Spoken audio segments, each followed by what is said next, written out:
মুভির শুরুতে আমরা একটি মেয়েকে দেখতে পাই। সে একটা গাড়িতে করে কোথাও যাচ্ছে, কিন্তু তার মুখে ভয়ের ছাপ স্পষ্ট ছিল। দেখে মনে হয় যেন সে কারো থেকে পালাতে চায়। তখন তার গাড়ি হঠাৎ খারাপ হয়ে যায়, তাই সে বাধ্য হয়ে তার টাকা ভর্তি ব্যাগ এবং একটি বন্দুক নিয়ে পায়ে হাঁটতে শুরু করে। ঠিক তখনই একটি গাড়ি পেছন থেকে তাকে ধাক্কা মারে, যার কারণে তার মৃত্যু হয়ে যায়। এই গাড়িতে থাকা 4 বন্ধু, যাদের নাম পল, জন, লিওনার্ড এবং ট্রাভিস, যারা শিকারের জন্য এখানে এসেছে, তারা আতঙ্কিত হয়ে গাড়ি থেকে নেমে পড়ে এবং তারা বুঝতে পারে না তারা এখন কি করবে। তখন পল একটি টাকা ভর্তি ব্যাগ দেখতে পায়। এটা দেখে সে তার বন্ধুদের বলে যে আমাদের জীবন বদলে যেতে চলেছে। কিন্তু বাকি 3 বন্ধু খুব ভয় পায়, কারণ তাদের সামনে একটি মেয়ের মৃতদেহ পড়ে আছে। জন বলে যে তাদের টাকা নিয়ে পুলিশের কাছে যাওয়া উচিত। ট্রাভিস বলে যে পুলিশ টাকাগুলো নিয়ে আমাদের খুনের জন্য ফাঁসিয়ে দেবে। তুমি কি এটা চাও? কিন্তু লিওনার্ড এবং ট্রাভিস পলের সাথে আছে, কারণ তারা জেলে যেতে চায় না। লিওনার্ড পলকে জিজ্ঞেস করে যে তারা এই মৃতদেহটাকে নিয়ে কি করবে। পল বলে আমরা কেবিনে পৌঁছানোর পর জঙ্গলে কোথাও লাশটা পুঁতে দেব, তারপর টাকা ভাগ করে এই ঘটনা চিরতরে ভুলে যাব। তারপর তারা সেই মেয়েটির মৃতদেহ প্যাকিং করে গাড়িতে রেখে দিয়ে তারা সেখান থেকে চলে যাওয়ার প্রস্তুতি নেয়। ঠিক তখনই একটি পুলিশ গাড়ি তাদের কাছে এসে থামে। আসলে মেয়েটিকে খুঁজতে এই পুলিশটা এখানে এসেছে। এটা দেখে পল সবাইকে চুপ থাকতে বলে, যাতে পুলিশ অফিসার সন্দেহ না করে। অফিসার প্রথমে মেয়েটির গাড়িটাকে দেখে, তারপর তাদের 4 জনকে জিজ্ঞাসাবাদ শুরু করে। পল বলে যে এখানে কোনো মেয়ে সে দেখেনি। তাদের গাড়ি হঠাৎ মাঝপথে খারাপ হয়ে যায়, তাই তারা এটি মেরামত করার জন্য এখানে থামে। অফিসার বলে এই গাড়িটা তো একেবারে নতুন, তাহলে কিভাবে খারাপ হতে পারে? পল বলে আমি জানি না, কিন্তু গাড়িটা হঠাৎ এখানে থেমে গেছে।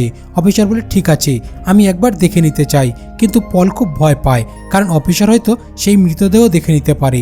তাই পল মেয়েটির বন্দুকটি অফিসারের দিকে তাক করে। এটা দেখে অন্যান্য বন্ধুরা আতঙ্কিত হয়ে পড়ে।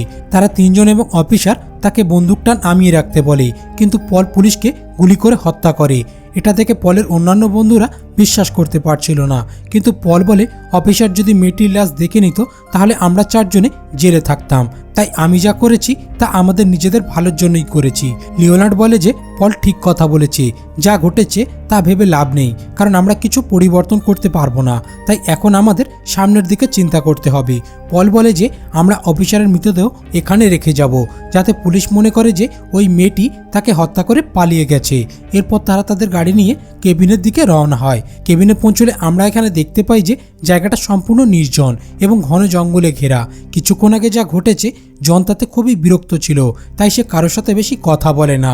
লিওনার্ড এবং ট্রাভিস মৃতদেহটি কবর দেওয়ার জন্য একটি গর্ত খুলতে শুরু করে। পল ভেতরে যাওয়ার সময় প্রথমে জনের ফোন লুকিয়ে রাখে, যাতে সে পুলিশকে ফোন করতে না পারে। তারপর সে টাকা গুনতে শুরু করে, যাতে 4 বন্ধু সমানভাবে ভাগ করে নিতে পারে। এরপর আমরা দেখি একজন ব্যক্তি সেই স্থানে পৌঁছায় যেখানে মেয়েটির গাড়ি পার্ক করা ছিল। এই লোকটির নাম সিডনি। সে ভেতরে উঁকি দেয়, কিন্তু সেখানে কিছুই ছিল না। তারপর সে কিছুটা দূরে প্রচুর রক্ত দেখতে পায়। সে বুঝতে পারে যে তার কোথায় যাওয়া উচিত। সে গাড়ি নিয়ে সোজা সেই 4 বন্ধুর কেবিনে আসে, যেখানে তারা মৃতদেহটি কবর দিচ্ছিল। তাকে দেখে তারা 4 জন হতবাক হয়ে যায়। পল জিজ্ঞেস করে তুমি কে? সিডনি উত্তর দেয় আমার একটি ব্যাগ তোমাদের কাছে আছে, আমি এটা আনতে এসেছি। আমাকে সেই ব্যাগটা দিয়ে দাও এবং আমি তোমাদের সবাইকে এখান থেকে যেতে দেব। তারা বুঝতে পারে না সিডনি এখানে কিভাবে এলো। পল তার দিকে বন্দুক তাক করে এবং লিওনার্ডকে তল্লাশি করতে বলে, কিন্তু তার কাছে কোনো অস্ত্র ছিল না। সে আবার তাদেরকে বলে আমার ব্যাগটি আমাকে ফিরিয়ে দাও, আমি এখান থেকে চলে যাব। পল জিজ্ঞেস করে তুমি এখানে কিভাবে এলে? আর কেউ আমাদের সম্পর্কে জানে? সিডনি উত্তর দেয় আমি তোমার সম্পর্কে অনেক কিছু জানি, তাই আমি পরামর্শ দিচ্ছি যে তোমরা আমার ব্যাগটিকে ফেরত দাও এবং আমি এখান থেকে চুপচাপ চলে যাব। এখন তারা বুঝতে পারে না এই লোকটা এত শান্তভাবে কি করে কথা বলছে। তারপর তারা জঙ্গলের দিক থেকে কিছু শব্দ শুনতে পায়। তারা মনে করে সিডনি লোকেরা হয়তো তাদের দিকে লক্ষ্য রেখেছে, তাই জন এবং লিওনার্ড বন্দুক নিয়ে দেখার জন্য জঙ্গলে চলে যায়। পল সিডনিকে জিজ্ঞেস করে জঙ্গলে কতজন তোমার লোক আছে? সিডনি উত্তর দেয় আমি একা এসেছি, কিন্তু পল তার কথা বিশ্বাস করে না। তারা তাকে বেসমেন্টে নিয়ে আটকে রাখে। লিওনার্ড এবং জন জঙ্গলে প্রাণী ধরার একটি ফাঁদ দেখতে পায়। তখন তারা একজন লোককে দেখে। লোকটি ভয়ে সেখান থেকে পালিয়ে যাওয়ার চেষ্টা করে, কিন্তু তারা তাকে ধরে কেবিনে নিয়ে আসে। পল তাকে জিজ্ঞেস করে তোমার বাকি সঙ্গীরা কোথায়। লোকটি চিৎকার করে বলে আমি জানি না, আমার বাড়ি এখান থেকে কিছুটা দূরে, আমাকে আমার স্ত্রী ও মেয়ের কাছে যেতে দাও। লোকটি এতটা ভয় পেয়েছিল যে স্পষ্ট বোঝা যায় যে সে সব সত্যি কথা বলছে। জন বলে তার অবস্থা দেখো, আমার মনে হয় না এ সব কিছু জানে। কিন্তু পল বলে যে সে আমাদের দেখেছে, আর যদি সে পুলিশের কাছে যায় তাহলে আমরা 4 জনই জেলে থাকবো, তাই আমাদের তাকে হত্যা করা উচিত। তাই অনিচ্ছা সত্ত্বেও লিওনার্ড বলে আমি তাকে হত্যা করব। লোকটি তার জীবনের জন্য ভিক্ষা চায়। এটা থেকে লিওনার্ড তাকে গুলি করে না, কিন্তু তারপর পল লিওনার্ডের দিকে বন্দুক তাক করে এবং তাকে গুলি করতে বাধ্য করে। লিওনার্ড বাধ্য হয়ে তাকে গুলি করে হত্যা করে এবং লিওনার্ড সেই মুহূর্ত থেকে হতবাক হয়ে যায়, কারণ সে একটি মানুষের জীবন কেড়ে নিয়েছে। পল সিডনির কাছে আসলে সে বলে তুমি একজন নির্দোষ মানুষকে হত্যা করেছো, যদিও তুমি জানতে না সে নির্দোষ ছিল। এখন তুমি মানুষ স্বীকার করার মাঝে আনন্দ খুঁজে পাও। তুমি নিজেকে বাঁচানোর জন্য এটা করছো না, বরং তুমি সবকিছুতে আসক্ত হয়ে পড়েছো। সিডনির কাছ থেকে এইসব কথা শুনে পল হতবাক হয়ে যায়। জন তখন ভেতরে আসে।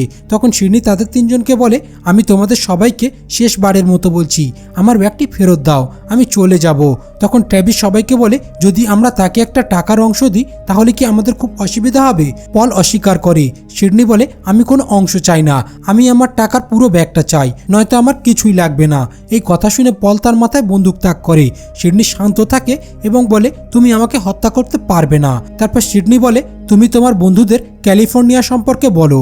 পল হতবাক হয়ে যায়। সে জিজ্ঞেস করে তুমি এই সব কিছু কি করে জানলে। জন জিজ্ঞেস করে ক্যালিফোর্নিয়াতে কি হয়েছিল। পল প্রথমে বিষয়টাকে এড়িয়ে যাবার চেষ্টা করে, কিন্তু তারপর সে বলে গত বছর যখন আমি একটি ব্যবসায়িক কারণে ক্যালিফোর্নিয়াতে গিয়েছিলাম তখন সেখানে একটি মেয়ের সাথে দেখা হয়েছিল যে স্বেচ্ছায় আমার সাথে রাত কাটিয়েছিল, কিন্তু পরদিন সকালে সে আমাকে হুমকি দেয় আর বলে যদি তাকে টাকা না দিই সে তাহলে আমাকে হত্যা করবে। তাই তাকে আমি রাগের বশে হত্যা করেছি। এরপর তার মৃতদেহ টুকরো টুকরো করে ফেলে দিয়েছি। এর অর্থ হলো পল ইতিমধ্যে একটি খুন করেছে। তার বন্ধুরা অবাক হয়ে যায়। পল তাদের বলে আমি ভয় পেয়েছিলাম এবং আমি আমার জীবন বাঁচানোর জন্য এই সব করেছি। ওদিকে লিওনার্ড খুব বেশি রেগে গিয়েছিল। সে বেসমেন্টে নেমে আসে আর পলের দিকে বন্দুক তাক করে। লিওনার্ড বলে তোমার কারণে আমি একজনকে হত্যা করেছি। পল তাকে মনে করিয়ে দেয় তুমি তাকে হত্যা করার জন্য নিজেই এগিয়ে গিয়েছিলে। এই কথা শুনে সে চিন্তায় পড়ে যায়। তখন পল সেই সুযোগে তার কাছ থেকে তার বন্দুক ছিনিয়ে নেয় এবং তার দিকে তাক করে। ট্র্যাভিস এবং জন তাকে থামানোর চেষ্টা করে, কিন্তু যখন সে থামে না ট্র্যাভিস তার মাথায় আঘাত করে তাকে অজ্ঞান করে ফেলে। যখন পল জ্ঞান ফিরে পায় তখন সে নিজেকে সিডনির সাথে বেসমেন্টে দেখতে পায়। উপরে ট্র্যাভিস এবং জন টাকা নিয়ে আলোচনা করছে।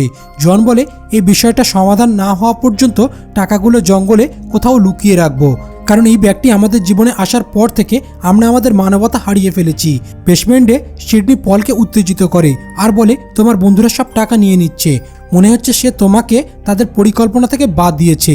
এই কথা শুনে পল খুব বেশি রেগে যায় এবং জনের পেছনে দৌড়ায়, কিন্তু লিওনার্ড তাকে গুলি করে, যার কারণে সে মাটিতে পড়ে যায়।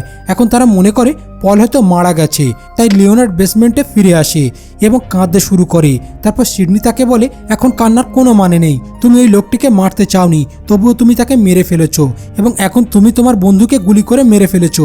তুমি কি মনে করো কান্না করলেই অপরাধবোধ শেষ হয়ে যাবে? অন্যদিকে আমরা জনকে দেখি যে জঙ্গলে একটি ফাঁপা গাছ খুঁজে পায় এবং সেখানে ব্যাগটি লুকিয়ে রাখে। কিছুক্ষণ পরে যখন পল জেগে ওঠে সে দ্রুত একটি গাছের আড়ালে লুকিয়ে পড়ে। আসলে গুলিটি তার কাঁধে লেগেছিল। সে এখন বুঝতে পারে যে তার বন্ধুরা তার বিরুদ্ধে চলে গেছে। ওদিকে সিডনি ট্র্যাভিসকে জিজ্ঞেস করে তুমি কি জনকে বিশ্বাস করো? ট্র্যাভিস বলে হ্যাঁ, আমি জনকে বিশ্বাস করি। সিডনি বলে তুমি ওই টাকা দিয়ে তোমার জীবন উন্নত করার কথা ভাবছো, কিন্তু আমি তোমাকে বলতে চাই এই টাকা কখনো কারো উপকার করেনি। ট্র্যাভিস তাকে চুপ করতে বলে। সিডনি বলে আমার টাকা আমাকে দিয়ে দাও, তাহলে আমি তোমাকে জীবিত ছেড়ে দেব। কিন্তু ট্র্যাভিস এবং লিওনার্ড বুঝতে পারে না জন কখন কেবিনে ফিরে এসেছে। পল তার মুখোমুখি হয় এবং তার দিকে বন্দুক তাক করে। সে বলে আমাকে ব্যাগের কাছে নিয়ে যাও, নইলে আমি তোমাকে গুলি করব। জন তার বন্দুকটি ফেলে দেয় এবং বলে আমি খুব ক্লান্ত, যদি তুমি টাকা চাও আমি তোমাকে সেখানে নিয়ে যাব। কিন্তু রাস্তায় সে চালাকি করে পলকে একটি অন্য পথে নিয়ে যায় যেখানে জানোয়ারের জন্য ফাঁদ পাতা ছিল। পলের পাশেই ফাঁদে আটকে যায় এবং সে ব্যথায় চিৎকার করে, কিন্তু জন তার বন্দুক নিয়ে তাকে সাহায্য না করে সেখান থেকে চলে আসে। সে কেবিনে পৌঁছায়, তার বন্ধুদের সবকিছু বলে। লিওনার্ড বলে, পল আমাদের বন্ধু, আমরা তাকে এইভাবে মরতে দিতে পারি না। সিডনি তখন বলে, তোমাদের এখনো সুযোগ আছে, আমার টাকা আমাকে দিয়ে দাও। ট্রাভিস তখন সিডনিকে হুমকি দেয়। তখন সিডনি বলে, আমি তোমার সম্পর্কে সবকিছু জানি, তুমি কিভাবে তোমার নিজের বন্ধুর পিঠে ছুরি মারছো। কিন্তু সিডনি কিছু বলার আগেই ট্রাভিস তার মাথায় গুলি করে হত্যা করে। তখন হঠাৎ করে অদ্ভুত শব্দ হয়, যার ফলে সবাই ব্যথায় চিৎকার করে। কিন্তু কিছুক্ষণ পর তারা সেই জায়গায় পৌঁছায় যেখানে জন টাকা লুকিয়ে রেখেছিল। পল তাদের দেখে ফেলে এবং চুপচাপ তাদের অনুসরণ করে এবং সে জনের বন্দুক দেখতে পায়। বন্দুকটা তুলে নেয়। জন ট্রাভিসকে জিজ্ঞেস করে, তোমার মেয়েটা কি সত্যি তোমার মেয়ে? ট্রাভিস বলে, না। জন রেগে উত্তর দেয়, আমি তোমার মেয়েকে 7 বছর ধরে বড় করেছি এবং তুমি আমাকে কখনো কিছু বলনি। আমি তোমাকে আমার বন্ধু মনে করতাম। সে ট্রাভিসের মাথায় বন্দুক তাক করে কিন্তু গুলি করে না। সে বলে, আমরা টাকা নিয়ে এখান থেকে চলে যাব এবং তারপর আমি কখনো তোমার মুখ দেখাতে আসবো না। ওদিকে আমরা সিডনিকে দেখি, সে হঠাৎ করে চোখ খোলে। আর এখানে আমরা জানতে পারি যে আসলে সিডনি মানুষ ছিল না, তাই সে এত শান্তভাবে কথা বলছিল। কিন্তু সিডনি আসলে কি সেটা আমরা একটু পরে জানতে পারবো। এরপর তারা তিনজনে সেই গাছের কাছে যায় যেখানে জন টাকা লুকিয়ে রেখেছিল। লিওনার্ড বলে, এখন আমাদের পলের কাছে যাওয়া উচিত। ট্রাভেলস বলে, পলের কথা ভুলে যাও, সে সম্ভবত মারা গেছে। তখন পল ট্রাভিসকে গুলি করে মেরে ফেলে। এটা দেখে জন এবং লিওনার্ড একটি গাছের আড়ালে লুকিয়ে পড়ে। লিওনার্ড তখন পলকে বলে, আমরা তোমার কাছে আসছিলাম, তুমি আমাদের বন্ধু, তুমি বন্দুক ছুঁড়ে ফেলে দাও এবং বেরিয়ে এসো। পল বলে, তুমি আগে বেরিয়ে এসো। জন তাকে বারণ করে, কিন্তু লিওনার্ড পলকে বিশ্বাস করে এবং ব্যাগ নিয়ে বেরিয়ে আসে। তখন লিওনার্ড পলের পেছনে সিডনিকে দেখতে পায় এবং ব্যাগটি তার হাত থেকে পড়ে যায়। পল বিভ্রান্ত হয়ে লিওনার্ডকে গুলি করে হত্যা করে। ওদিকে সিডনি লিওনার্ডকে একটি গাছের কাছে নিয়ে আসে। তারপর সে তাকে ইঞ্জেকশনে করে রক্ত বের করে। আসলে সিডনি একজন ভ্যাম্পায়ার ছিল। তারপর সিডনি তাকে বলে, তোমরা মানুষরা হলে কুকুরের মতো, যদি তুমি তাদের সামনে এক টুকরো মাংস দাও তাহলে তারা তাদের নিজেদের সঙ্গীদের সাথে লড়াই শুরু করে। এখানে একমাত্র পার্থক্য ছিল যে আমি তোমাদের মধ্যে টাকা ছুঁড়ে দিয়েছিলাম আর তোমরা তোমাদের বন্ধুত্ব ভুলে গেছো। ওদিকে জন মাথা বের করার সাথে সাথেই পল তাকে গুলি করে হত্যা করে। সে মনে করে জন হয়তো মারা গেছে, কিন্তু জন এখনো বেঁচে আছে। তাই পল টাকার ব্যাগ তুলতে এগিয়ে আসার সাথে সাথেই জন তাকে গুলি করে মেরে ফেলে, কিন্তু জন গুরুতর আহত ছিল। তারপর সিডনি তার কাছে আসে এবং তাকে তার রক্ত খাইয়ে দেয়। সে বলে, এটা তোমার জীবনের জন্য আশীর্বাদ, এটি তোমাকে অমর করে দেবে এবং তুমি কখনো মরবে না। সিডনি বলে, তোমরা মানুষরা এত লোভী যে নিজেদের স্বার্থের জন্য সবকিছু করতে পারো, তাই এখন আমি তোমাকে নতুন জীবন দিচ্ছি। এই বলে সে টাকা ভর্তি ব্যাগ এবং বন্দুক নিয়ে সেখান থেকে চলে যায়। পরদিন সকালে সে ব্যাগটি সেই মেয়েটির গাড়িতে রাখে। কিছুক্ষণ পরে আমরা দেখতে পাই সেই মেয়েটি গাড়ির দিকে এগিয়ে আসছে। এর অর্থ হলো সেও একজন ভ্যাম্পায়ার ছিল।